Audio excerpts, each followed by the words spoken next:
Hello students, welcome to UGC NET Gurukul online platform. Students, Rajasthan assistant professor vacancy का exam बहुत जल्द होने वाला है और इस एग्ज़ाम को लेकर हमने जो प्रीवियस ईयर क्वेश्चंस हैं उसकी एक सीरीज चला रखी है, जिसका एक वीडियो पहले आप लोगों को मिल भी गया होगा। ये उसी सीरीज का नेक्स्ट भाग है।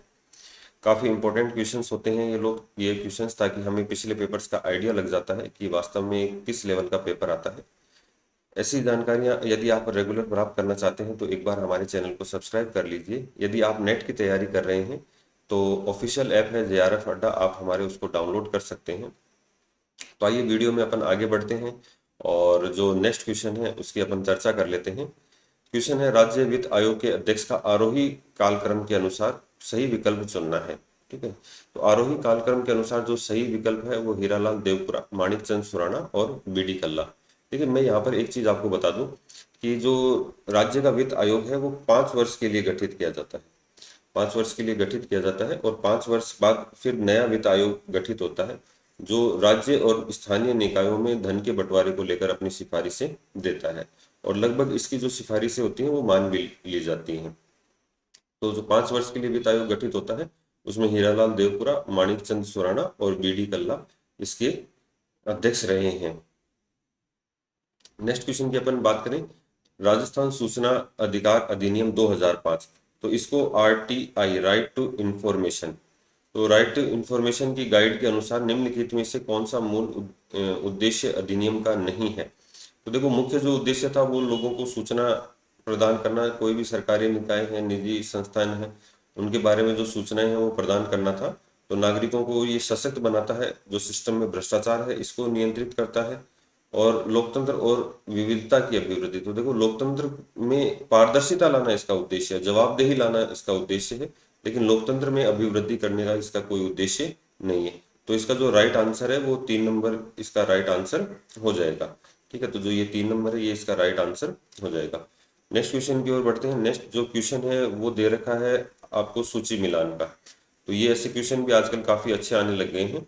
तो सूची मिलान का जो क्वेश्चन है वो राजस्थान के राज्यपाल और राजस्थान के मुख्यमंत्रियों से संबंधित पूछा गया है कि कौन से जो राज्यपाल रहे हैं और उस समय राजस्थान के मुख्यमंत्री कौन है, या फिर हम इसको यूं भी कह सकते हैं, राजस्थान के मुख्यमंत्रियों के समय जो राज्यपाल रहे हैं उसकी इसमें अपने को चर्चा करनी है। तो देखिए, जो बसंत राव पाटिल हैं, बसंत राव पाटिल हैं, वो जो राज्यपाल रहे हैं उस समय राजस्थान के मुख्यमंत्री थे हरिदेव जोशी। उस समय राजस्थान के मुख्यमंत्री थे हरिदेव जोशी। तो जो प्रभा राव मुख्यमंत्री रहे हैं उस समय थे अशोक गहलोत, राजस्थान के मुख्यमंत्री। और राम नाइक जो रहे हैं वो वसुंधरा राज्य के समय रहे हैं। और दरबारा सिंह तो पुराने हैं, तो ये सीधी सी बात है, ये किसके समय रहे हैं, भैरव सिंह शेखावत के समय रहे हैं। नेक्स्ट क्वेश्चन की अपन बात करें कि राजस्थान के मुख्यमंत्री कार्यालय में डीसी सामंत की नियुक्ति के साथ एक अतिरिक्त मुख्य सचिव का पद कब सृजित किया गया। तो ये 2004 में, डायरेक्ट फैक्चुअल क्वेश्चन है कि 2004 में एक अतिरिक्त मुख्य सचिव का पद भी राजस्थान में लागू कर दिया गया था। तो राजस्थान के जो ये सचिव रहे हैं, मुख्य सचिव डीसी सामंत, और इनके समय एक अतिरिक्त मुख्य सचिव का पद भी सृजित कर दिया था। तो थोड़ा सा अलग हटके क्वेश्चन था कि 2004 में ये पद सृजित किया गया। संविधान के अनुच्छेद 213 के अधीन अध्यादेश प्रख्यापित करना राज्यपाल की, तो देखो, शक्ति है ये। ठीक है, वैसे अपन पढ़ते भी हैं राज्यपाल की शक्तियों में अध्यादेश, जिसे अपन ऑर्डिनेंस कहते हैं, अध्यादेश जिसे अपन क्या कहते हैं, ऑर्डिनेंस। तो इसमें राज्यपाल की जो अध्यादेश, जब यदि हम बात करें, विधान सभा का सत्र नहीं होता है राजस्थान में और किसी इंपॉर्टेंट विषय पर हमें कानून बनाना है, तो ऐसी स्थिति में राज्यपाल अध्यादेश जारी करता है। और ये जो अध्यादेश होता है ये 6 माह के लिए वैलिड होता है, और ये वही उसी तरीके से वैलिड होता है जैसे विधानसभा द्वारा निर्मित कानून होता है। तो यहाँ पर आप ध्यान रखना कि 213 में राज्यपाल की अध्यादेश जारी करने की शक्ति है, और अपन अनुच्छेद अगर आर्टिकल 123 की बात करें तो ये राष्ट्रपति की अध्यादेश जारी करने की शक्ति है। नेक्स्ट अपन आगे बढ़ते हैं।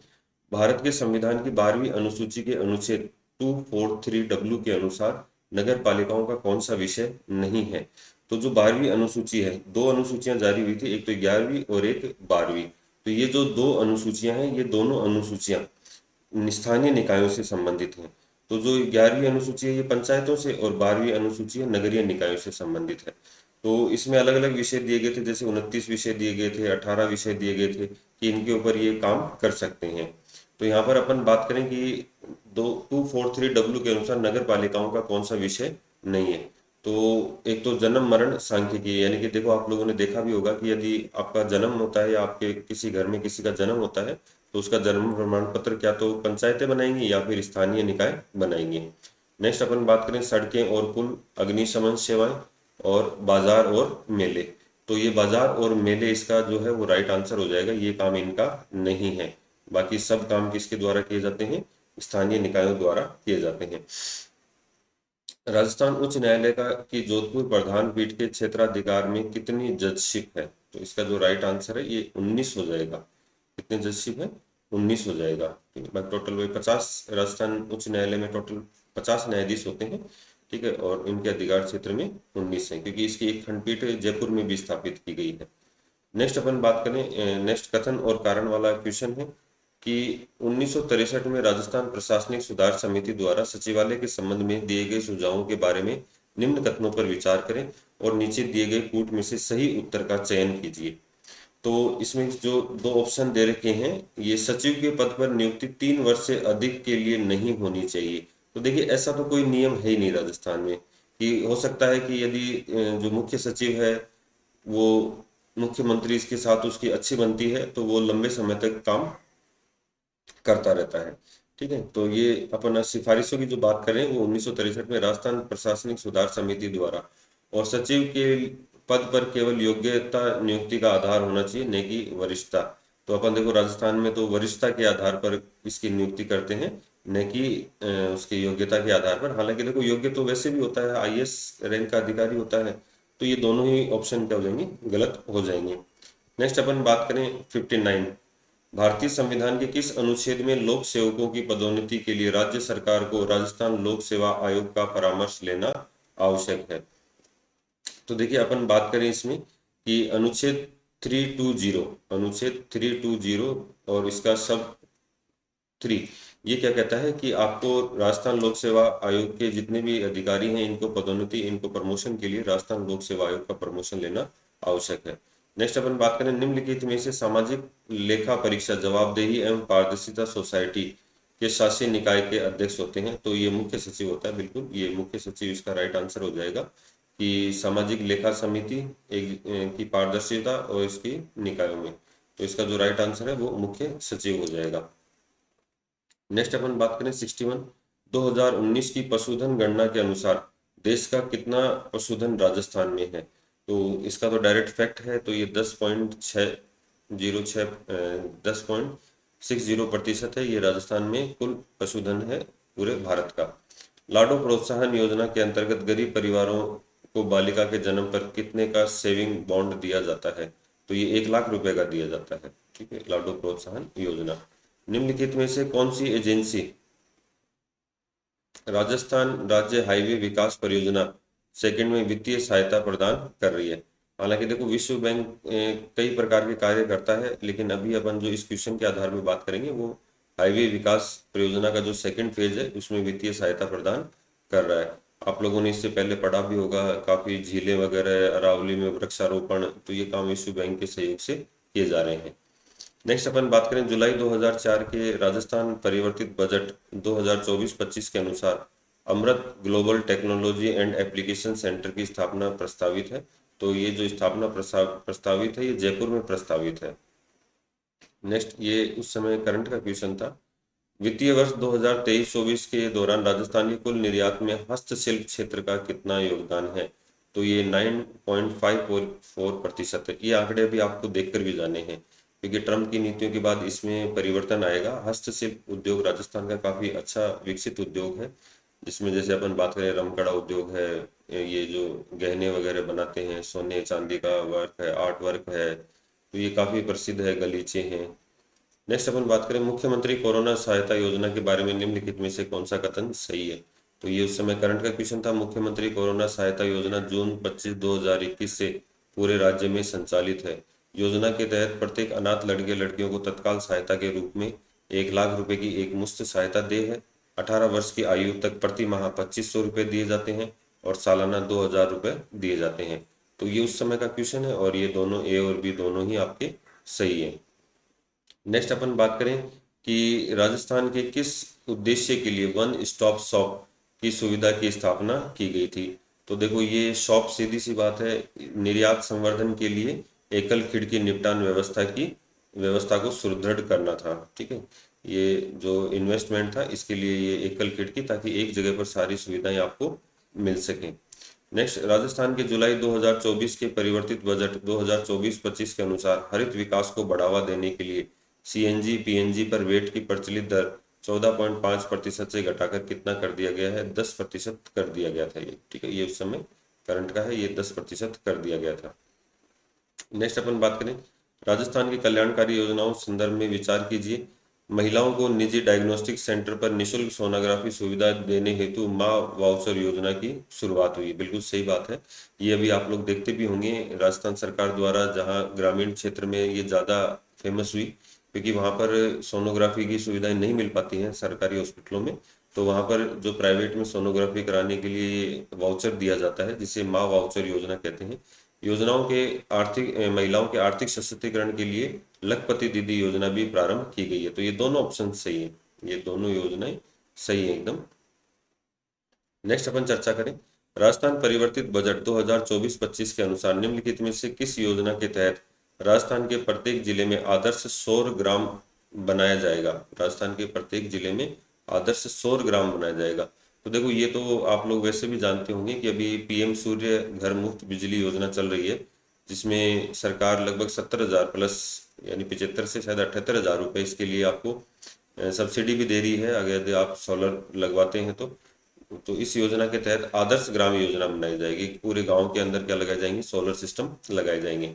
मुख्यमंत्री विशेष योग्यजन स्वरोजगार योजना के पात्र होने के लिए विशेष योग्यजन के माता पिता अभिभावक और स्वयं के लिए अधिकतम आयु कितनी सीमा है, वो आय की कितनी सीमा है? तो ये 2 लाख रुपए है, आपकी इससे ज्यादा आय नहीं होनी चाहिए। मेडिटेक मेडिकल डिवाइसेज पार्क रिको इंडस्ट्रियल क्षेत्रों को विकसित करता है, द्वारा राजस्थान के किस शहर में विकसित किया गया? तो ये जोधपुर शहर में विकसित किया गया है। रिको जो औद्योगिक क्षेत्र स्थापित किए जाते हैं उसी के तहत मेडिटेक मेडिकल डिवाइसेज पार्क रिको। नेक्स्ट है श्री अन्नपूर्णा रसोई योजना, जो पूर्व में इंदिरा रसोई योजना थी, ग्रामीण कस्बों में किस प्रकार संचालित की जाती है? तो ये राजीविका के माध्यम से महिला स्वयं सहायता समूह। और अभी वापस ये इंदिरा रसोई 8 रुपए आप लोगों ने सुना भी होगा जो भोजन दिया जाता है इसके अंदर, तो ये राजीविका के माध्यम से महिला सहायता समूह द्वारा संचालित है। नेक्स्ट अपन बात करें राजस्थान में 12 दिसंबर 2019 को राजस्थान कृषि प्रसंस्करण, कृषि व्यवसाय तथा कृषि निर्यात संवर्धन नीति शुरू की गई। निम्नलिखित में से कौन सी विशेषता इस नीति से संबंधित सही नहीं है? तो देखो 12 सितंबर 2019 थोड़ा करंट से संबंधित क्वेश्चन था। कृषि व्यवसाय कृषि निर्यात संवर्धन नीति शुरू की गई, तो उत्तर तो देखिए आपके सामने, भूमि सुधार के बढ़ते प्रयास। लेकिन अगर हम बात करें इस योजना में किस चीज के ऊपर बल दिया गया, तो आप लोग ध्यान रखना, एक तो इस योजना में फसल कटाई के बाद जो नुकसान होता है उसको कम करने के लिए एक दृष्टिकोण है जिसे क्लस्टर आधारित दृष्टिकोण कहा गया। खाद्य प्रसंस्करण पाठ्यक्रमों के माध्यम से रोजगार सृजन के लिए कौशल विकास करना, और मूल्य संवर्धन और आपूर्ति श्रृंखला में सीधे शामिल करके किसानों की आय में क्या करनी है? यहाँ पर वृद्धि करनी है। तो ये डायरेक्ट याद रख लेना, इस योजना का ये 3 मुख्य जो है वो उद्देश्य दिए गए हैं। नेक्स्ट अपन बात करें वर्ष 2023-24। देखो मैंने पहले भी कहा है कि आरपीएससी जो असिस्टेंट प्रोफेसर का एग्जाम होता है उसमें जो करंट के क्वेश्चन होते हैं और एक जो आर्थिक समीक्षा होती है इसको बहुत वेटेज देता है। तो आप लोग प्लीज इस चीज को ढंग से तैयार करके जाइएगा। वर्ष 2023-24 में चालू कीमतों पर राजस्थान के सकल जोड़े गए मूल्य में कृषि व सहायक क्षेत्र के निम्न में से किस उप क्षेत्र का योगदान सर्वाधिक रहा? तो ये देखना, ये पशुधन का रहा है। ठीक है, ये पशुधन का सर्वाधिक रहा है। टिकाऊ कृषि के लिए राष्ट्रीय मिशन में 3 उप मिशन शामिल हैं, निम्नलिखित में से कौन सा उसमें नहीं है? तो 3 अपन उप मिशनों की बात कर लेते हैं। कृषि वानिकी पर उप मिशन, बिल्कुल, मृदा परीक्षण एवं मृदा स्वास्थ्य कार्ड वितरण, और वर्षा आधारित क्षेत्र विकास। जो शामिल नहीं है बीज और कृषि नवीनीकरण उप मिशन, ये इसमें शामिल नहीं किया गया है। नेक्स्ट अपन बात करें कि वर्ष 2023-24 में राजस्थान में 2 शीर्षतम निर्यात उत्पाद रहे, यानी कि सर्वाधिक जो बाहर विदेशों में निर्यात हुए हैं, तो वो इंजीनियरिंग वस्तु, रत्न और आभूषण। तो जयपुर इसके लिए प्रसिद्ध भी है ज्वेलरी के लिए। मीनाकरी के लिए, तो इंजीनियरिंग वस्तुएं, रत्न और आभूषण। नेक्स्ट अपन बात करें, निम्नलिखित में से कौन सी निवेश संवर्धन एजेंसी राजस्थान राज्य में वृहत विनियोग प्रस्तावों की सुविधा उपलब्ध करवाती है? तो निवेश संवर्धन ब्यूरो इसके लिए ये सब चीजें उपलब्ध करवाती है। नेक्स्ट, राजस्थान में पीएम कुसुम योजना, ठीक है, इसका घटक बी के तहत कितनी सब्सिडी अनुदान प्रदान की जाती है? तो 60% है इसकी, वो सौर ऊर्जा वाली रो बढ़ाने के लिए ये 60% आपको अनुदान देती है। नेक्स्ट, आस्था कार्ड राजस्थान में पात्र परिवारों को क्या लाभ प्रदान करता है? आस्था कार्ड राजस्थान में पात्र परिवारों को क्या लाभ प्रदान करता है? तो आस्था कार्ड बीपीएल कार्ड धारकों के लाभ से ही संबंधित है। तो जो उनको सुविधाएं मिलती हैं वो आस्था कार्ड राजस्थान के पात्र परिवारों को क्या लाभ प्रदान करता है? आस्था कार्ड राजस्थान के पात्र परिवारों को क्या लाभ प्रदान करता है? तो बीपीएल कार्ड धारक के जो लाभ है वो आस्था कार्ड के लाभ से जुड़े हुए हैं। राजस्थान में आयोजित हुई 74वीं पुरुष जूनियर नेशनल बास्केटबॉल चैंपियनशिप में राजस्थान की टीम ने निम्नलिखित में से किस टीम को हराया? तो ये ध्यान रखना, उस समय करंट का था, वैसे तो पंजाब को हराया था उस समय। और नेक्स्ट बात करें, हाल ही में भारत ने किस सैन्य स्टेशन ने प्लास्टिक कचरे का उपयोग करके सड़क बनाई, जो ऐसा करके देश का दूसरा सैन्य स्टेशन बन गया है? तो ये जयपुर जो सैन्य स्टेशन है अपने, जो खातीपुरा और इस क्षेत्र में स्थित है, इसने क्या किया है, प्लास्टिक का उपयोग करके सड़क बनाई है। और विकसित भारत संकल्प यात्रा में मेरी कहानी मेरी जुबानी में राजस्थान में प्रथम स्थान प्राप्त करने वाले अधिकारी का नाम है? तो ये लोक बंधु रहे थे उस समय। नेक्स्ट क्वेश्चन पे अपन बात करें, निम्नलिखित में से किस स्पर्धा के लिए अनंतजीत सिंह नरूका तथा महेश्वरी चौहान ने पेरिस ओलंपिक 2024 के लिए योग्यता हासिल की? तो स्किट जो प्रतियोगिता होती है उसके लिए ये योग्यता इन्होंने हासिल की थी। राजस्थान में लोकसभा चुनाव 2024 में 2019 के लोकसभा आम चुनाव की तुलना में निम्न में से किस लोकसभा चुनाव क्षेत्र में मतदान प्रतिशत में वृद्धि दर्ज की गई? तो ऐसे राजस्थान के कौन कौन से क्षेत्र हैं जिनमें 2024 में मतदान प्रतिशत में वृद्धि हुई है? तो हम बात करें, बिल्कुल बांसवाड़ा है, यहाँ पर भी वृद्धि हुई है, कोटा में भी वृद्धि हुई है और बांसवाड़ा में भी वृद्धि हुई है। तो जो वृद्धि नहीं हुई वो कहाँ पर नहीं हुई है? वो अजमेर में नहीं हुई है, तो ये हट जाएगा, बाकी दो तीनों ये ऑप्शन सही हो जाएंगे। निम्नलिखित में से किस स्टेडियम में राष्ट्रीय कुश्ती चैंपियनशिप 2024 आयोजित की गई? तो रेलवे स्टेडियम जयपुर के अंदर। लोकसभा आम चुनाव 2024 में राजस्थान में होम वोटिंग के तहत कुल कितना प्रतिशत मतदान हुआ था? तो 98.39% क्या है, वोटिंग हुई थी। अंतर्राष्ट्रीय योग दिवस 2024 जो कि राजस्थान में भी आयोजित हुआ था, की थीम क्या थी? योग फॉर सेल्फ एंड सोसाइटी। अब जैसे यहाँ पर मैं एक क्वेश्चन की और चर्चा करूँ, जैसे अभी राइजिंग राजस्थान जो आयोजित होने जा रहा है, प्रवासी राजस्थान दिवस, जो 10 दिसंबर को मनाया जाएगा, तो उसकी जो थीम है वगैरह है वो आप लोग थोड़ा सा ढंग से पढ़ के जाना, क्योंकि उस समय वो योजना लागू रहेगी और उस समय ही अपने जो असिस्टेंट प्रोफेसर के पेपर है वो चल रहे होंगे। तो 33वीं सब जूनियर गर्ल्स कबड्डी चैंपियनशिप के हरियाणा चैंपियनशिप तथा राजस्थान गर्ल्स रनर के मध्य हुए फाइनल अंतिम मैच का स्कोर क्या था? तो देखिए बिल्कुल अलग हटके क्वेश्चन था, 35-33 का स्कोर रहा है ये। नेक्स्ट बात करें, काव्य कृति सुध सोंदू जग आंगणों के लिए साहित्य अकादमी पुरस्कार 2024 हेतु किसे चयनित किया गया? तो ये सोनाली सुथार थी उस समय। जुलाई 2024 में जयपुर स्थित शपथ शक्ति कमांड की कमान किसने संभाली है? तो अभी जयपुर में ये मुख्य रूप से अभी स्थापित भी है और लेफ्टिनेंट जनरल मनजिंदर सिंह, ठीक है। राजस्थान राज्य बजट 2024-25 की घोषणा अनुसार सिरेमिक्स एवं दुर्लभ मृदा तत्वों के लिए सेंटर्स ऑफ एक्सीलेंस क्रमशः स्थापित किए जाएंगे। तो ये राजस्थान में बीकानेर और उदयपुर में स्थापित किए जाएंगे। हाल ही में भारतीय सेना के कोणार्क कोर की बोगरा ब्रिगेड ने नीव प्रोजेक्ट के अंतर्गत बालिकाओं को सशक्त बनाने की परियोजना किस गांव से प्रारंभ की थी? तो ये चूली गांव बाड़मेर से प्रारंभ की थी। राजस्थान का दूसरा खरमोर ब्रीडिंग सेंटर खोला गया है बारा के अंता जिले में। जो खरमोर पक्षी है इसकी ब्रीडिंग के लिए बारा के अंता में। राजस्थान विधानसभा की याचिका समिति का अध्यक्ष किसे नियुक्त किया गया है? तो उस समय तो हमीर सिंह भायल थे, तो ये अभी बदल गए हैं। और राजस्थान के बजट का कितना प्रतिशत हिस्सा इस वित्तीय वर्ष 2024-25 में चिकित्सा एवं स्वास्थ्य क्षेत्र हेतु प्राविध है? तो 8.26% था उस समय।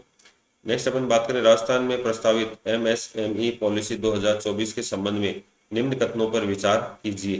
तो राज्य में हैंडलूम हस्तशिल्प, इसका चाहता क्या है, उपयुक्त में से सही कथन है तो राजस्थान में हैंडलूम, हस्तशिल्प एवं एमएसएमई सेक्टर के 50 क्लस्टर्स 3 वर्षों में विकसित किए जाएंगे। बिल्कुल सही है।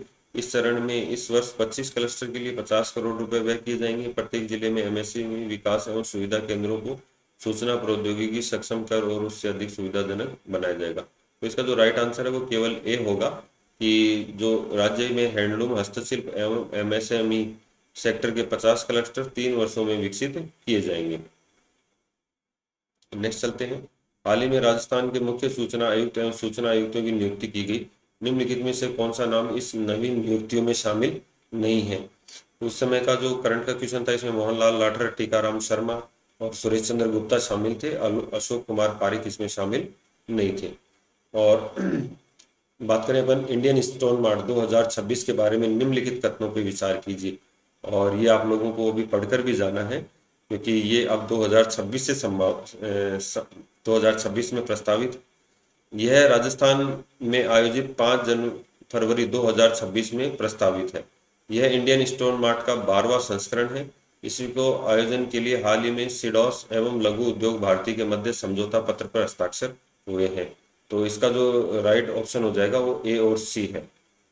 इसका जो राइट आंसर है वो ए 5 फरवरी 2026 में आयोजित होगा और सिडोस और लघु भारती के मध्य इसका समझौता हुआ है। राजस्थान सरकार के 2024-25 के बजट में स्पॉटलाइट इंश्योरेंस योजना के तहत अंतर्राष्ट्रीय पदक विजेताओं के लिए सुरक्षा कवर की अधिकतम प्रस्तावित राशि है। तो ये अधिकतम प्रस्तावित राशि 25 लाख रुपए है। तो ये जो पेपर था, ये संस्कृत डिपार्टमेंट का पेपर था, असिस्टेंट प्रोफेसर को लेकर 2024 में आयोजित हुआ था। और मुझे लगता है कि आप लोगों को इस पेपर से आइडिया भी लग गया होगा कि किस तरीके से क्वेश्चन आते हैं। तो आपकी जो भी तैयारी है आप उसको जारी रखिए, और इससे संबंधित यदि आप कोई जानकारी चाहते हैं तो चैनल पर आप कमेंट कर सकते हैं वीडियो के नीचे, और हमारे साथ बने रहिए ऐसी जानकारियों के साथ, और चैनल को सब्सक्राइब कर लीजिए। धन्यवाद।